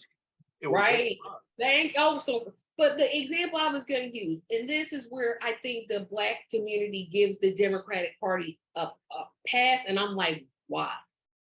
So there was the John Lewis Voters' Rights Act. It wasn't the greatest thing I ever read. It was pretty much a bunch of policies, didn't have much, but okay, this is what we got, so we got to go with it. So, of course, it didn't pass because in the Senate, you have to have 60 votes to pass anything that's I think they call it fiduciary or non-monetary related. So, in a forum, Don Lemon asked Biden, to pass this bill, which again, it was a very weak bill, but again, that's what we had. To pass this bill, the filibuster needs to be at least suspended, if not taken away. Biden literally says, well, if you take away the filibuster, you have chaos. That told me right there, he doesn't want Black people to vote. They can't end the filibuster because that's how they keep their incrementalism in place. Exactly. They don't want to end the filibuster because things almost, I caught myself, things would happen too quick. And that goes against the status quo. Yeah, let's make it slow. They want you to die off in 30 years anyway. So let's give them what they want. Well, let's give them half of what they want 20 years from now. And maybe once that person's kids are dead, maybe we can give them the whole thing that they wanted before. But by that time, it's a whole nother system. Bothered me about it. Don Lemon gave him a pass. Of course, they're going to give them a pass though because they have the same political interests. No, but what I'm saying though is not only he gave him a pass, Black leaders gave him a pass, and I'm like, wait a minute, you all just did not hear the same. If he says, oh, it's chaos, that's telling me it should tell every Black voter that went in there and voted for Biden, because apparently I'm not Black because I didn't vote for Joe Biden. Just being transparent, I didn't, so I'm not Black. Yeah. But that should tell you that he doesn't want what he's saying.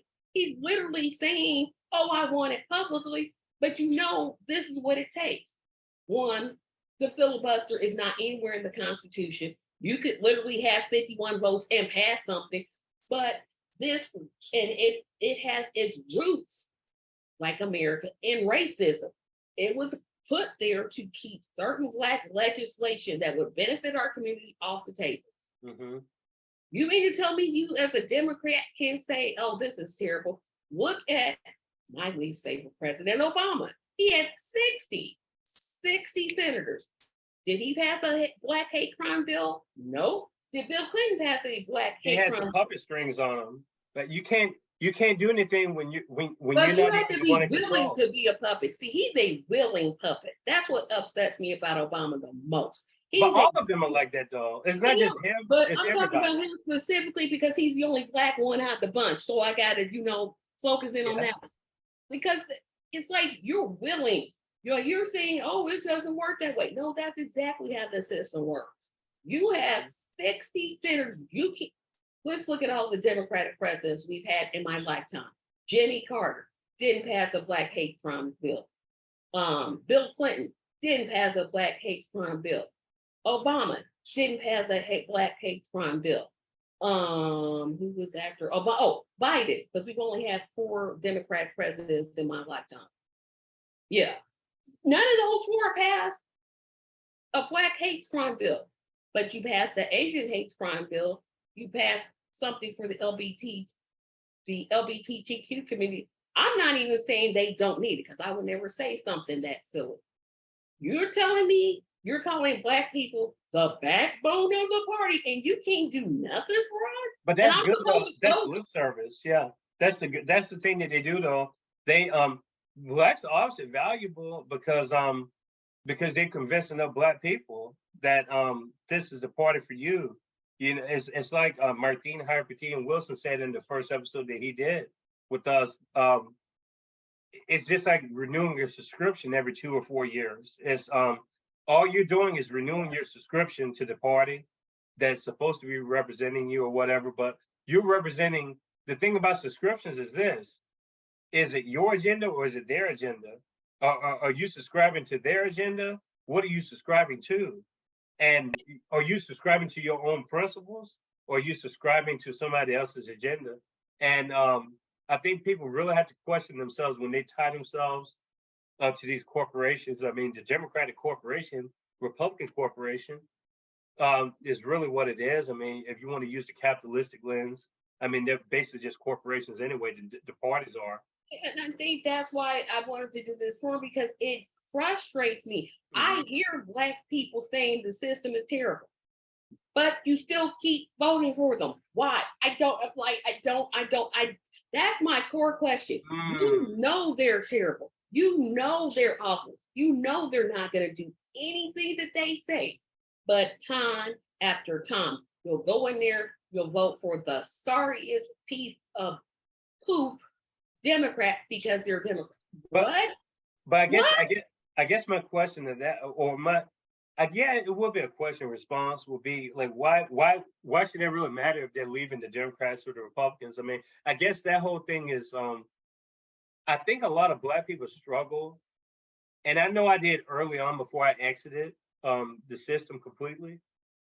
I think it's who you're around, because even my own personal story, when I was 23 years old, I came out as an atheist, and I was in an all Black neighborhood, and because all the time I would hear like, "Brother, have you been saved yet?"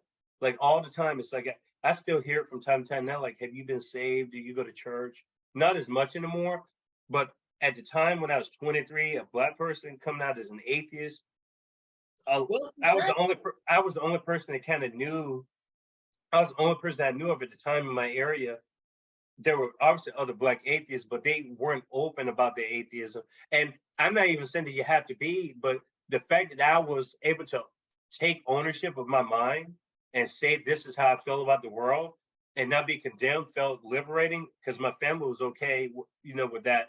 But a lot of people weren't okay with that, and I was questioning, why is it that when I see other people and they have those views, they're not condemned the same way I am when I have those kind of views. And so I think that same process goes into the political process.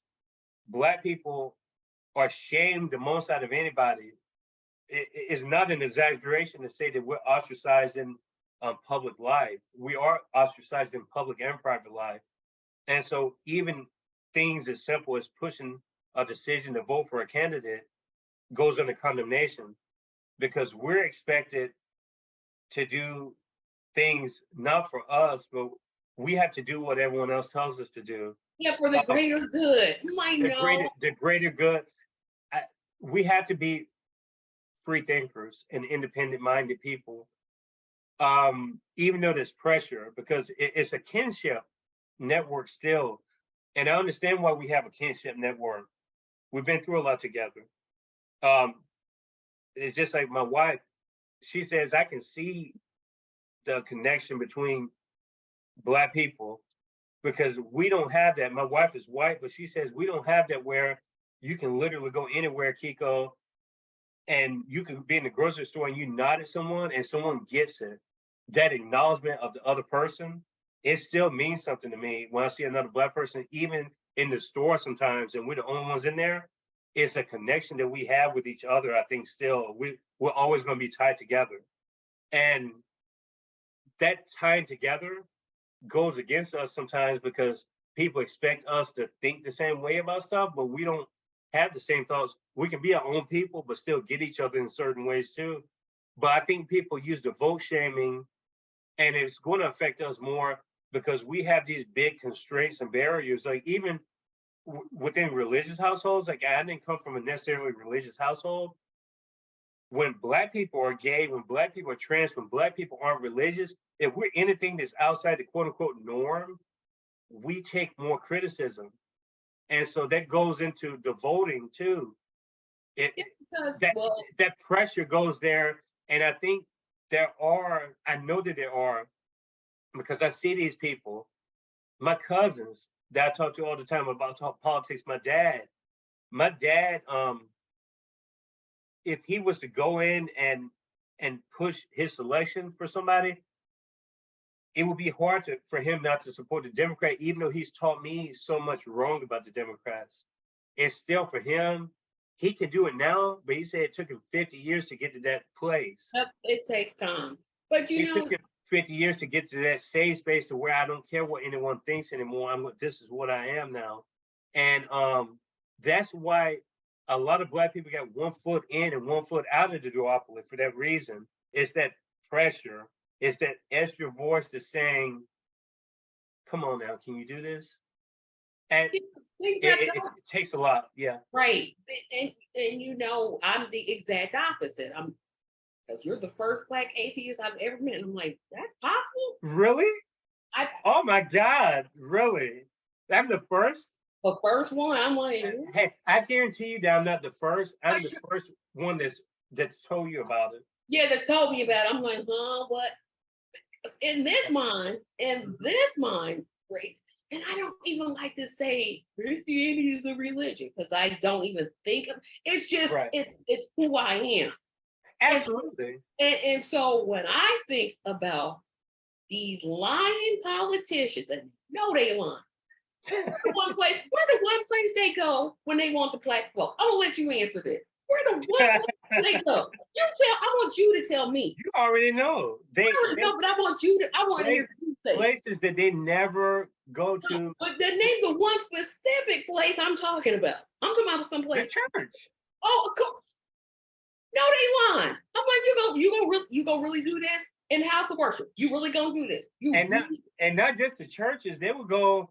They'll be deep in the Black neighborhood. So you kidding me? They will be, and you never see them any other time. My point is, they make it that even Bernie Sanders is non-religious. As Bernie, I know Bernie's not your favorite, but we're gonna just use him as an example. No, Bernie. No, I used to be Team Bernie back in 2015. I know, but you're not now. Oh, of course, now you shouldn't be either, Tracy. I'm not gonna tell you what to do, but you shouldn't be either because I think you're even not struggling with the Exodus because to me that's almost 1 foot in, 1 foot out because I'm kind of doing it because Bernie isn't because Bernie if Bernie was a true independent he wouldn't be working with the Democrats. Yeah, I know. I'm thinking about all that stuff. I know. I hear what you said. But my point is this: Bernie Sanders is non-religious as he is. He knew the one place he better take himself. Why they put him in the pulpit area, I'm not even gonna get into because that's trifling to do that for any politics. See, y'all don't want to start me on that. Y'all need to, first of all, stop letting them liars come up into your congregation and lying to them people. They're lying. They're not gonna do anything that they say. Here's my question to all the pastors that do that, including the church that I go to. If y'all let an independent candidates come in there, that's what I really want to know. Why don't you let independent? Why not let the Green Party come in? Why not let the Libertarian Party come in? You let the Democrats come in. You don't even let the Republicans come in. And they're major, but it's just the Democrats. And you know they're lying. You know they're lying. Mm-hmm. Stop it. And that's why I don't do that, which I'm still not. I'm still like, look, I got problems with it. Oh, okay, I guess. But throw the Green Party in there. Be like, you know what? I went to church today and I heard somebody from the Green Party. That guy made a lot of sense. Do that, and I'll shut up. I won't say nothing. But that oh gosh, that bothers me because I can't defend it. I can't say, well, they're educating the people. Now when it's just Democrats, I can't say that. I'd be like, well, I did it. It's like one of the ones I literally don't have an answer. Mm-hmm. But Tracy, see, that's the reason why, and I'm going to be honest with you, it's also laziness. And I'll tell you why I say that both parties are lazy. We made both parties lazy because, again, they've taken our vote and our minds for granted. So once they know they have you as a part of that subscription base, they don't need you anymore. Yeah, they don't really need it. And so they just, Black people constantly subscribe to each of the parties. The Republicans to a lesser degree, but that's, like I said, that's going to be a bigger trend, and the Blexit people are going to grow even more and more because if you're sticking within that paradigm that one side is better than the other, then of course you're going to view one side as the evil side and one side as the less evil or the good side. So if you're not going to leave one side, you go to the other faction. so and those people are just kind of caught up in that kind of stuff, and that's going to happen. That was a point I was trying to get at, that but I'm losing my train of thought right now. That there was something I was getting at though, and if you keep talking, like, I'll definitely recover that thought. But there was something I wanted to say in response to what you were saying about these people coming into the churches and everything else. I know exactly what I was talking about now. I, they're lazy because the system right now has it, like, that's why I don't even pay much attention to when they talk about the voting rights being taken away from people, because it's already a sham to begin with, and then we're going to focus on this part of the sham. But if you had a legitimate system, you wouldn't have to worry about this problem that you guys are arguing about, because we don't have a legitimate system. And the reason why I say that is because they don't even want to campaign, and especially the presidential cycle, you see this the most prevalent. It takes money. The way they have politics set up now, it takes money to win elections. You have to Yeah. have money. You can't win without money. And so they campaign every 9 or 10 states each presidential cycle. Because why? The other 40 have been predetermined, because Yeah. those local governments and those state governments and the federal government together have, they've set up those little local political machines to where, like you were saying when you came on my pod, Indianapolis is a quote unquote, a blue city, where you're surrounded by a bunch of red in the state of Indiana. And it's like that pretty much all over the country. Even California has red, there are more red spots than blue in Cali. You just have those bubbles. And so people get caught up in the bubbles. But that's what the two parties do. They don't have to campaign anywhere. And that's why they can just go to the black churches when they want to each 2 to 4 years, Because they got them. because it's laziness, because it's the winner take all philosophy too. They don't even proportionalize it. If you took off the clause in the electoral college to where it's winner take all, that means that these people would have to really campaign hard to get, let's just say, a state like Tennessee that has 11 electoral votes. You'd have to campaign hard even if you lose. But if you got 5 electoral votes as opposed to not getting any at all, that's a significant difference. But what does that do? It makes the playing field more competitive. They don't want competition at all. And you would think with the Democrats, they've had what, 2 presidential candidates not win. They won the popular vote, but they didn't win the electoral college. Al Gore, Hillary Clinton. You would think they'd be like, you know what we should do? We should just make this, we should just get rid of the electoral. They don't want to get rid of it because But it benefits them.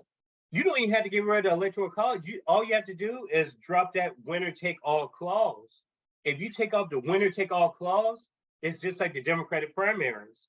You get it proportionally based on the vote intake. So if you're running as a Democrat and you only get 40% of Indiana, you still get 40% representation within those electors. So based on how many votes you have, you still get some portion of that. So that means that it's worth campaigning. Even if you lose the state, you still have representation in the votes. Here's that's, what I, yeah, that's actually representational. If you yeah. if you get rid of that one clause to where if you lose the whole state, you lose every vote, that's the problem. That's really the true problem. And I understand the electoral college has its historical roots, but at the same time, do we really want the state of California and Illinois and 3 other popular states deciding all the elections? Basically, well, no, if you think about it, there's states, California, Texas, New York, Illinois, Georgia, Florida, not Georgia. I'll take Georgia out the rotation. Florida. There are certain states I'm like, okay, the Republicans going to win that state. They're going to win this one. Then the Democrats will win this one and this one and this. I know living in the state of Indiana, we haven't had a president campaign in Indiana since Hillary last ran. Literally. It's like, okay, let's just give this up. I see where you're going. And I wish I was for instant voter runoff. I want to be so bad, but I'm like, I understand winner take. Like, I understand if you get the most votes, you win. It's Yeah, just that but that's not representing everybody though. I know that's the part that I'm like, well, maybe I should consider instant. I don't know how it would work. That's my thing. Because like I said, I, like most Americans, we understand, okay, if you get the most votes, you win. However, you just pointed out correctly that it's not representational. So I'm definitely for throwing away the electoral college system. It's terrible. It was a mechanism set up to make sure that Black people didn't vote. I'm just like, get rid of it.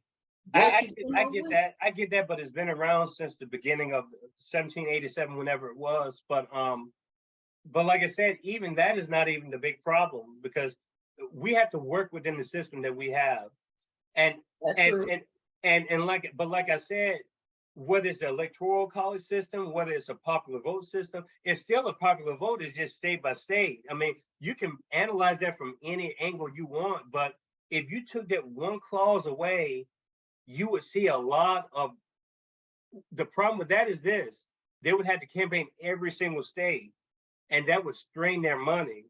That's what they don't That's a good want. point. They don't want to take the clause, and there have been people propose just take off the winner take all clause in the electoral college, and I bet you have completely different types of politics. They don't want it to change though. They want us to keep this back and forth every Yeah, cycle. because you would figure with two Democrats losing that way, you would think they'd be like, you know what we want to do? Let's just tweak it this. No, They because need each other though. They need each other. The revolving door needs each and other. exactly. And that's why I do the podcast that I do. Even though I can't get people to come on, even though I gotta make up, just go prompt to off the hip and just talk about stuff. It's because I want to make sure people know. I want to make sure that people know, you know what, you don't have to get vote for the same two sides of the same point. You do have another option. And is that other option plausible? Maybe, maybe not. It depends on what you want to do. And I try so hard to tell my Black brothers and sisters, we need, Candace Owens said one thing, and Lord knows I don't agree with anything she says. I mean nothing. It's hard for me to say, but I mean, they're jokes, yeah. I think she was right when she said Black people need to leave the Democratic Party. What has it done for Black people? Now, of course, she's saying come the Republican Party. I'm Right. like, nah, that's a dumb idea too. But essentially, we need to leave both parties. They don't benefit us. And again, I'm not even talking about people that don't vote. I'm talking about people that do vote. That's what I want to ask people. It's like, what are you getting out of it? What has this, and I can only talk about, we could talk about the past administrations. I want to keep it current. What has this administration done to benefit Black people? And Kamala Harris being the vice president does not count. I'm tired of this representational politics thing that people have tried to pull on me. Stop it. Just because you have the skin color does not mean you have the policies. I'm so tired of that. No, for sure. No, it should be based on the policies and not the personalities individuals. But But it is. but that question is I won't say it's concerning, but we both know Joe Biden and his history. I don't even have to go into it. I've talked about it so much on my pod that I don't want to talk about it because but it just shows how insulting they're basically insulting Black people, like with that kind of stuff. The Democratic Party is basically insulting Black people, and the Republican Party will too. Like they have made Black people look like buffoons. I mean, look at the Herschel Walker stuff in Georgia. I mean, just absolute buffoonery. Oh my And, goodness, and then and honestly, Warnock is not much better. Honestly, it's just a matter of whatever personality you're looking for. They're both just terrible, I yeah, I think. was gonna say, um, oh, that's a hard one because I'm like, I don't like to criticize ministers, but I'm gonna be criticizing the politician when I say this. Yeah, he's a Um, politician. I'm like, dude, what are you saying? But then I was like, he's saying everything every other Democrat is saying. What makes you sure you don't take PAC money? That is good. Matt Gaetz also doesn't take PAC money. Exactly. So y'all not really, I mean, it ain't really on that issue. You and Matt Gaetz agree. I mean, one dude should be in jail allegedly, because I got to do that allegedly thing Allegedly, right? for YouTube. But the way that they ignored, like, did you see that debate where it was Warnock and the Libertarian guy, and he didn't even acknowledge? I'm like, he's standing right there. Shane Hazel. Yeah, Shane Yeah. Hazel. He's literally, not that I'm a libertarian, because they know I got some. Y'all know libertarian. Y'all come on my show. I love it, but some things y'all say, I'm like, nah, that ain't. Yeah, but why don't we work together? Why don't we work with the libertarians? There's a lot of overlap. Honestly, I've had Spike going on a couple of times, and Spike says that if you compare, but that's the fun thing. I think libertarians get a bad rap, but if you look at the stances, and it's not even the left-right thing. The left-right stuff don't even mean anything anymore.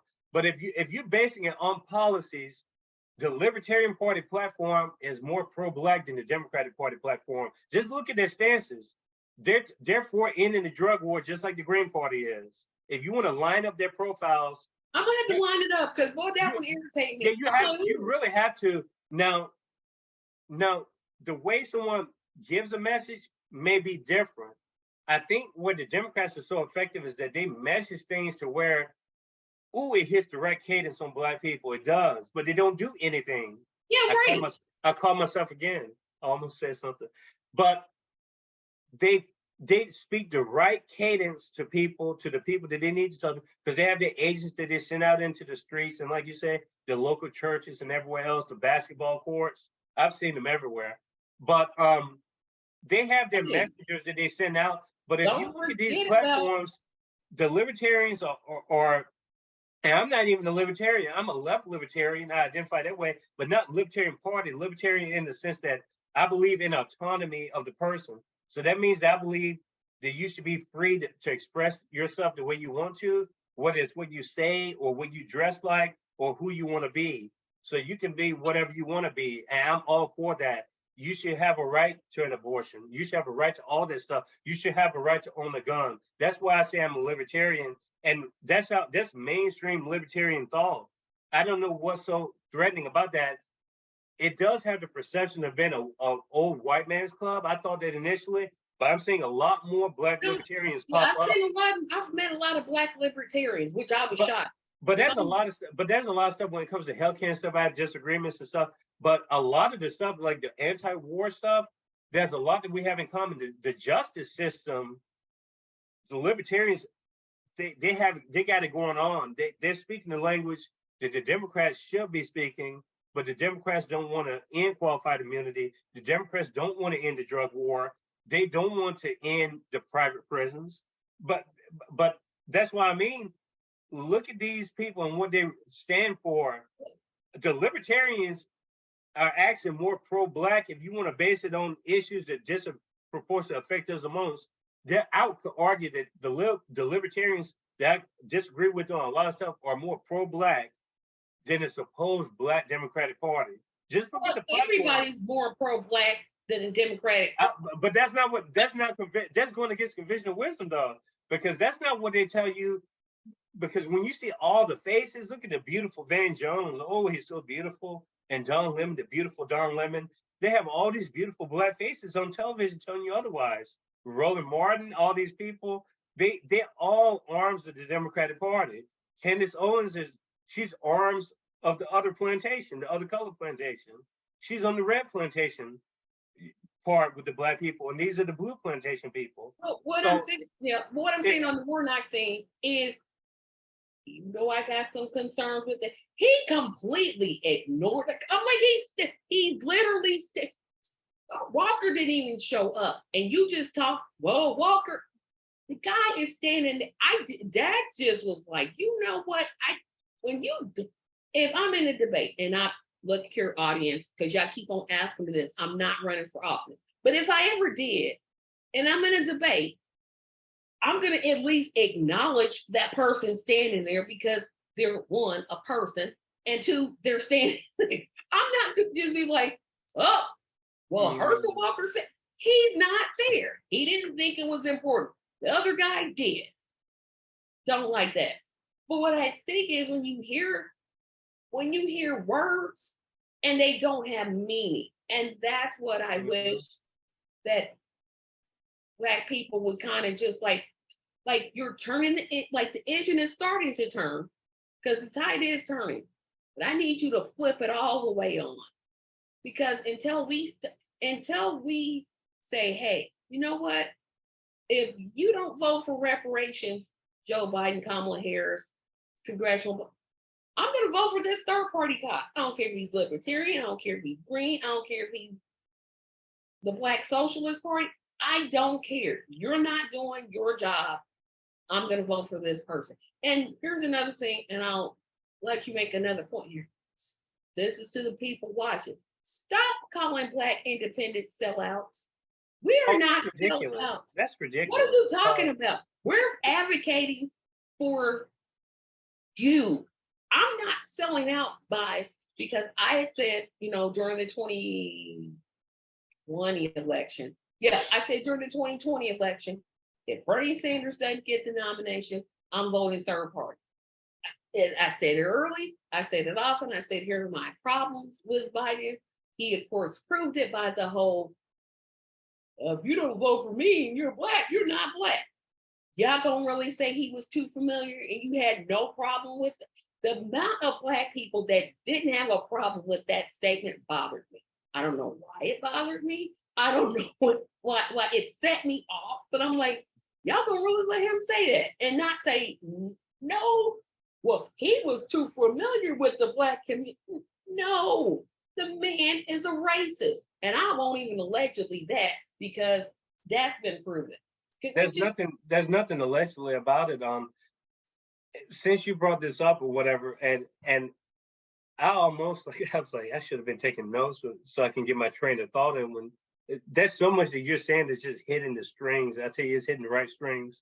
And but Joe Biden's history is very extensive when it comes to this. I mean, the fact that was already baked in and people still felt like they had to support that, it just tells you how it just tells you where electoral politics is spelled. It really has. I mean, this guy called people the N-word when he was a senator in Delaware. This guy said it in front of the courthouse in his hometown for everyone to hear this. This guy was a segregationist. This guy was friends with Strom Thurmond in South Carolina, who was a known segregationist. To me, Joe Biden has always been a Dixiecrat. Like he would have been basically the guy back then who would have been part of the Southern strategy. And right. That's why he uses these words. And it's honestly more condescending than anything that Trump has done to Black people. And I'm not even a Trump person, but it's just the stuff like the voices. He tries to change his voice when he's around Black crowds, and Kamala does this crap. And I'm like, but don't they all do it? But it's different when you're with a group of friends and you're socializing. No, when you're trying to help people out like that, you should not be trying to code switch to get votes. No, but they all do that though. Kamala Harris is the. I know they do. I know. Because when she was being interviewed by a white journalist, it was all stand up, speak, Black person. And then I'm like, wait a minute. Now, which one is it? Where did this code switch? But they have to be coached to do that, because I think a point of this forum too today, I think in your question, there's an assumption that there's a lot more. Again, you may agree with the statistics more, and I know what the statistics are, but I think that the inaction of Blacks not participating in the electoral system is a sign that they are being politically conscious. You're not going to convince me that, because half the country, period, doesn't even vote, period. It has nothing right. to do with 50% of all of eligible voters don't even vote at all. But there's a reason why that 50% doesn't vote. And you can't tell me that most of those people aren't political in mind. They are making a political decision to not participate. And Black people are making a political decision to not participate either. Like now, when we talk about Democrat, Republican, they're making a decision to sit on the sidelines because they don't agree with it. And you could argue, but again, who are those people supposed to support if the infrastructure is not there for them to support the person they want to. I'm not even disagreeing with that. I'm saying there's a third way. That's all I'm saying. There's a third I way like to that. do I it. like that. I like that. There's for sure. I propose any independent minded party people, Black people should jump to that party or create your own party, your own political party that has a Black agenda. Um, but I was going to say something about the Republicans. They're They, trash. what's that? They're trash. Well, both parties are trash. I think even in that implication, I've gotten to the point where it's like I literally see them as the same, and the lesser of two evil stuff doesn't work with me because the more you convince Oh yourself that gosh, one please side, don't say that. Don't no, do it. no, That term the more you say that one side is better than the other, the more you're always going to be loyal to one side than the other. They have to either be viewed as the same or not at all. Because if you view them as not the same, then you're never going to feel compelled to break away from the system. You're always going to be baked into the system some kind Yep, of. you're gonna vote. You're gonna hold your nose. That's my personal opinion, and I agree. These people are crazy, the Candace Owens of the world and stuff. But I can't see them as less crazy as the other side. I mean, to me, they just playing the game a different way. They're all playing this game, and Republican messaging is actually going to get. You know what's going to happen? It's going to get to a point where if they do participate in this system, the Republicans are going to get better at the messaging, and you're going to have an exodus of Black people going back to the Republican Party. Like I said, that's what's going to end up happening if people do play this game, because they're going to refine their messaging. Even Trump, you remember he's supposed to be Adolf Hitler and all this stuff, but Trump was able to get Black voters to vote for him. Why? Because he has nothing to compare himself to. The Democrats aren't going to give Black people anything. So, of course, any message that he sells to Black people is going to resonate with somebody. So that's the danger of people playing this Democrat-Republican game, is that even people who are Democrats that want to continue supporting Democrats are going to realize that they're going to be losing their friends that are Democrats to Republicans because they're going to change their message to look more popular and better than their message. That's what's going to end up happening. And they're starting to It's do going to it be now. it's going to be a pissing contest, and it's already happening to where, Yeah. like, oh my gosh, they're actually selling things to Black people and packaging it as like, we're going to make opportunity zones for Black people. We're going to help Black education. I've never heard other Republican administrations go into detail like the Trump administration have, because they're trying to get Black votes the same way the Democrats are. And this guy is not as dumb as he seems. This dude was a Democrat, so he knows all the political games. Trump is a politician. I know he likes to sell himself as something that he's not. He's just an everyday person. No, he's a straight up crook and politician. And so he knows how to market to people, and they're going to lose their market to the Republicans. I mean, if people don't wake up, I mean, if you're a Democrat that's concerned, get better with your messaging, because people are defecting. If both parties went away, I'd be very happy. And me too. Yes, absolutely. I'd be happy too. I'd be like, you know what? We got a Green Party candidate president. I'm happy. I'm happy. Like, let them fight amongst each other. Let them go back. Good. Boo Joe Biden. I don't care. I literally don't. Like, people are like, oh, that's disrespect. No. All the disrespect when he increased 100,000 police because of his 1994 crime bill. And in 1981, he actually drafted the crime bill in 1981 for your audience. So that means that he has always been a very pro-police, anti-Black president. He's always been about breaking up the Black family and increasing police in our neighborhoods. This police thing, we don't even have these issues when you're in areas that have the wealth and stuff. Of course, the police are going to be those people's friends because the police are protecting those people's properties and interests. The police aren't there to protect you; they're there to protect property. And so, when they're in your neighborhood, when you don't have the resources, they're going to harass you. They're going to do the opposite that they're doing in those neighborhoods. So that's why we need to defund the police in those neighborhoods. But Joe Biden has done the exact opposite and increased the police state and surveil Black people. And the drug war, the very least thing he could do right now, and I held out hope for him even now. I give people a chance, but they don't want to give me one. If all he had to say was, I'm going to legalize cannabis and and get all these people out of the prison system.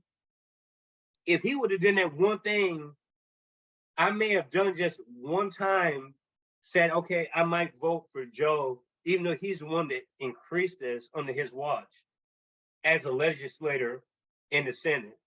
I would have given him maybe a chance, because that would have shown me that he's grown and he's trying, but he's not trying to correct the wrong that he done. And this is one of them.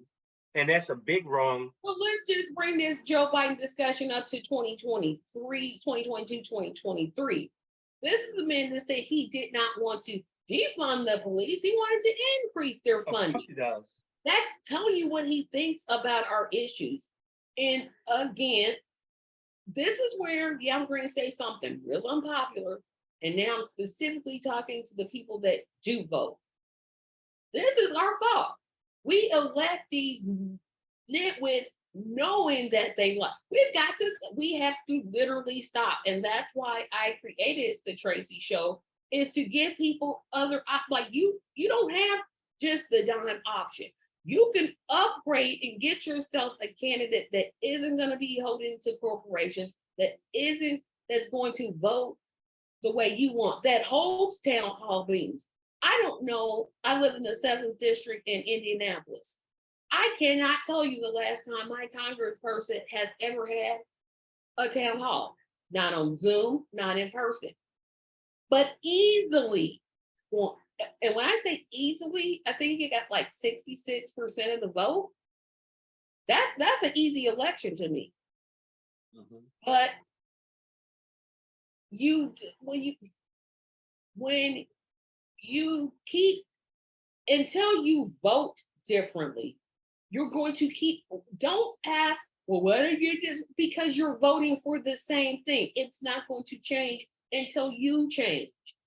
Our system will not change until the electorate. I can do a whole nother form about why people don't vote, and I think I probably will, but I'm talking about the people that specifically go to the polls, go in there, sell me the argument, hey, if you vote for Hillary, you'll prevent us from getting Trump. Well, guess what I did? I voted for Hillary, and guess what I still got? I still got Trump for president. So your argument to me, that's when I threw away the argument. I'm like, you know what? It doesn't matter. It doesn't matter. So I'm going to vote the way that I want. I'm going to continue to vote for leftist candidates. I'm going to continue to fight for Medicare for all, fight for reparations, fight for a $24 to $25 minimum wage, because 15 is a complete joke. I'm going to fight for universal basic income. I'm going to keep fighting until there's nothing to fight for. And that's what I want people to do. Stop voting for these politicians. You know they're lying. You know they're lying, and you still vote for them. It's your fault. It's your fault. But Tracy, we have to specify, we're talking to a very specific block of the Black population. I want to keep reemphasizing this because the reason why the resistance and the friction is so strong is because it's the people that I work with, is those type of people that we have to change. It's the professional class. And I don't mean necessarily that your bank account reflects that you're in this professional class, but it's the type of Black people that get that messaging from the professional class of people, the crystal balls and the Sagers of the world, and the status quo people of the world. Those type of people. And we're talking about politics, but they don't have Black politics. They're not Black centered in politics. There's a difference between if you want to play categories, if you identify as the left and the right and all this stuff, if you're Black and you're on the left, your issues are a lot different than the average white leftist person. It's just, they are. But the news outlets that we have right now, even in leftist news, are very much the white managerial left. They're not right. Black left. And so when you talk about voters trying to change a habit that's almost sacred at this point, when it comes to breaking away from these monopolies, it's asking a lot, because you're talking to the person that works at McDonald's. You're talking to the person that's a professor in the university. You're talking to a nurse that works around the clock.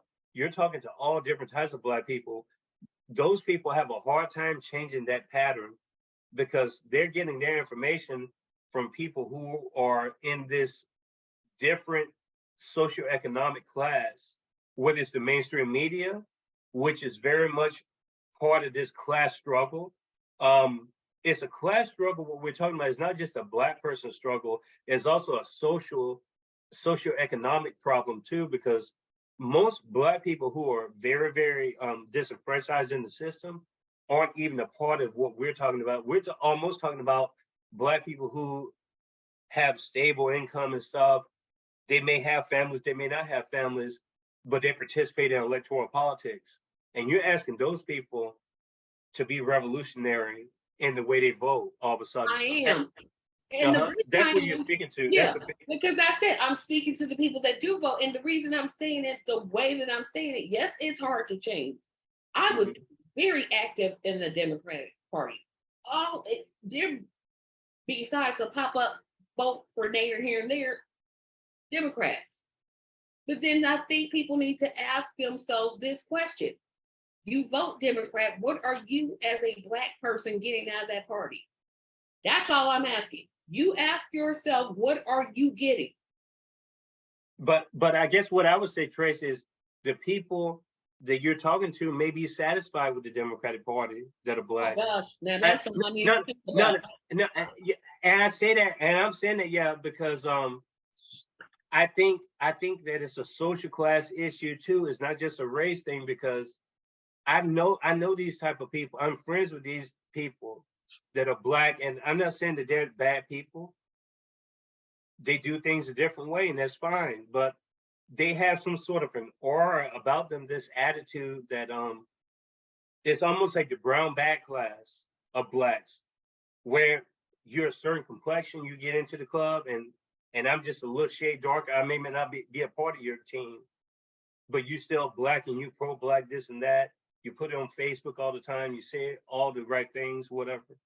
But you're also, you see yourself as more refined, and you see me as more rough around the edges, and you have that in politics. And so you're speaking to people who want to play the gentle politics game. You're asking those people to not be cordial and gentle anymore. You're telling them to be more rough around the edges. And I'm all about being rough around the edges. I think life has been, there's too much inequality to be nice anymore.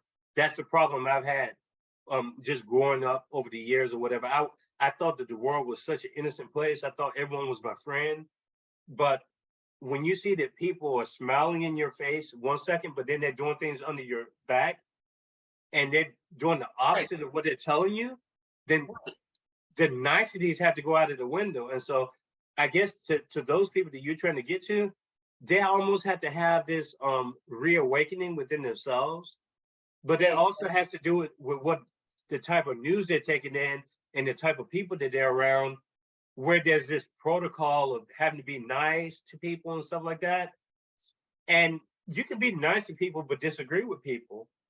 And but they have this mindset to where they've been captured some kind of way. It's hard to break through that, what you're trying to do. It really is, because I think it's a class thing. People graduate and they maybe get $90,000 a year, and they have a good they have this family they're trying to build, and then they feel like they're almost too good to be at that point they used to be at 15 years before that. And it's like they can't identify with that person that they used to be, and now see that even though I may have gotten up some in the socioeconomic ladder, everyone else is not like that. So let me empathize with those people, and cannot vote that way to help everyone else. Because I think that's where it is. I think it's almost privileged now to where people are voting because they've graduated into this certain class and hierarchy.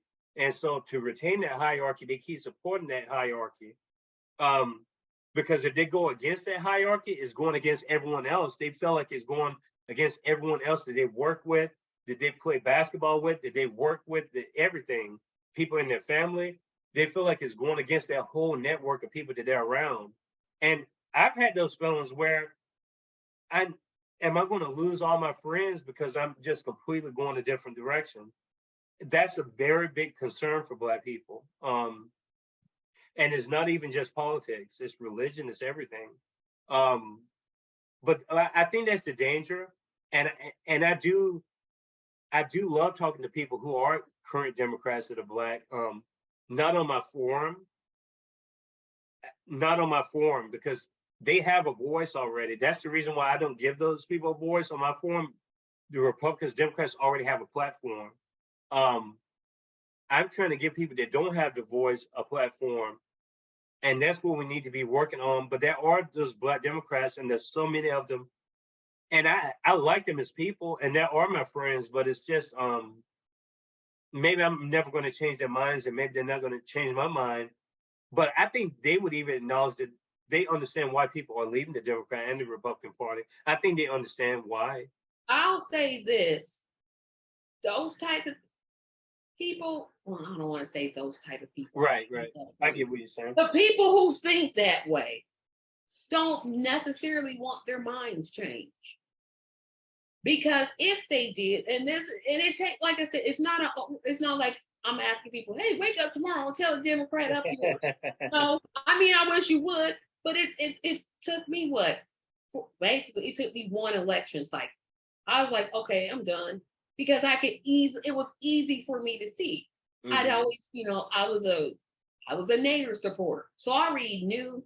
Then I voted Democrat because I'm like, well, if you vote this way, then the Republicans gonna, like, I was in there, so I know Right. how people think. But until the previous election cycle, and I'm like, well, I voted the way that you all said. I literally voted for a person that called, who said a derogatory term about Black people. Am I proud of that? Nope. Do I wish I could take my vote back? Yes, but I can't. But I can move forward and realize, you know what? These people aren't for me either. So either I'm going to have to speak for myself, which is what I'm doing, or I'm going to just keep voting for people that don't care about what I'm going through, or care about other people. I would hate to be rich and I get so rich that I don't care about people. And that's why I'll probably never be rich, because I'll be like, hey, you take it. You need it more than I do. And I think that's another mentality we as a society need to get, like, I have mine, well, you can get your, no, they don't work like that. But I did not realize it's 422 and we started to something. We could certainly go on.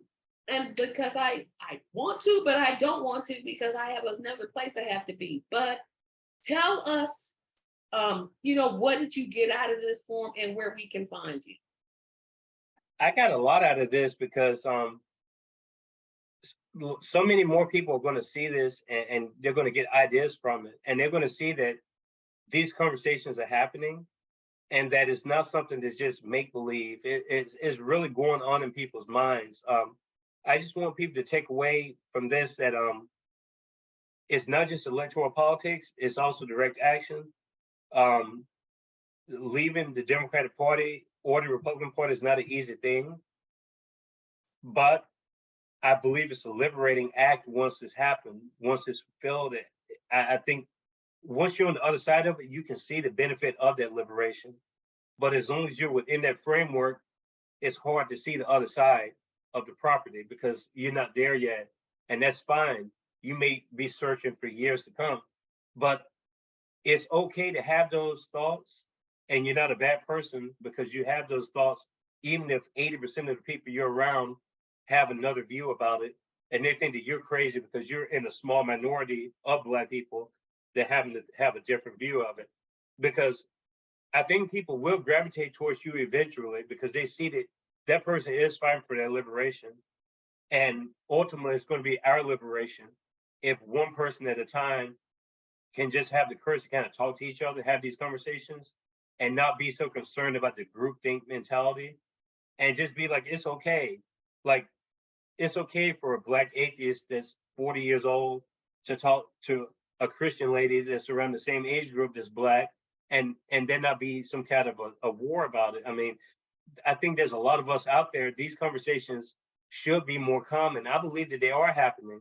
And so that's why I take away from it that we have Black people who work and we have families and we're not on television all the time, but we have our views and we really care about society and we care about our communities and that we're not oddities. Like there are people like us that think this way and we're really trying to figure this complex world out as a group and as an individual, as both. And the race and the class thing can't be separated. I want to conclude on that note. And Kiko's Free Thinkers Forum is available on all podcasting platforms. And we have our own YouTube channel. If you want to send me a question or a comment, you can reach me at KikoFreeThinker@gmail.com. That's KIKO Freethinker all together @gmail.com. But I thank you, Tracy, for hosting this event today. I just thought, this type of discussion needs to take place. And not only because it's Black History Month, it is, but because these are the type of conversations we need to have. We know that Black people are leaving both the Democrat and Republican parties already. This is just the start. And I'm hoping I'm here for it. I hope it continues. Like I said, I want the Democratic Party to disappear. I want the Republican Party to disappear. They're garbage. They haven't done anything for us. They're not going to do anything for us. And it's time for us to take the power. We have the power to dictate what happens. Exercise our power. And once we do that, either they can be right or get left. It just doesn't matter to me. I like that. I like that. Be right or get left. Like I'm tired. I'm tired of fighting for things that in other countries are basic rights. I'm like, why? But I know why. But I definitely want to thank you for taking part in this. When I had the idea, I'm like, who am I gonna get? Kiko. Gotta get Kiko. Got it. And it wasn't a disappointment. Of course, we're not a monolith. The two of us disagreed on some things, but in practicality, overall, we are in the same page, but we're not in there the same way. But for me, I want to do this again in a couple of months. I really do, because I think this is a conversation that we need to continue to have. For sure, definitely. I totally agree with that. Yeah, I don't want this to be the last of it. It won't be. No, we keep in touch and stuff. No, we're definitely collaborating. No problem. In terms of this channel, of course, I definitely invite you to subscribe to my channel. 1,000 is the goal. I'm at 108, which means there's 892 to go. I know I can do it. I know with your help that I can get to my 1,000, have that YouTube trophy in the back of me so everybody can see it. Support me on Patreon. I have a couple of Patreon only podcasts that I will be doing besides Tracy Buys a House. I'm not going to talk about them now because, like I said, we've been at this 2 hours and I didn't realize we were going to go that long. I thought maybe 45 minutes. But enjoyed the conversation. But I definitely want to definitely invite you to subscribe, like this page.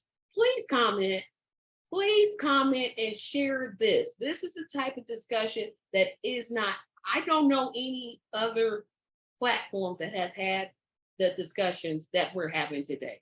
I can't name them. I don't even know if they exist. So comment on There's some, but I'm not going to give too much but they don't focus just on the issues like you do. They're more into what he's saying. But they're more into like the big views and stuff. And we're concerned about building like stuff on the ground. And that's what I respect about your content and stuff. And I love your audience too, by the way. Yeah.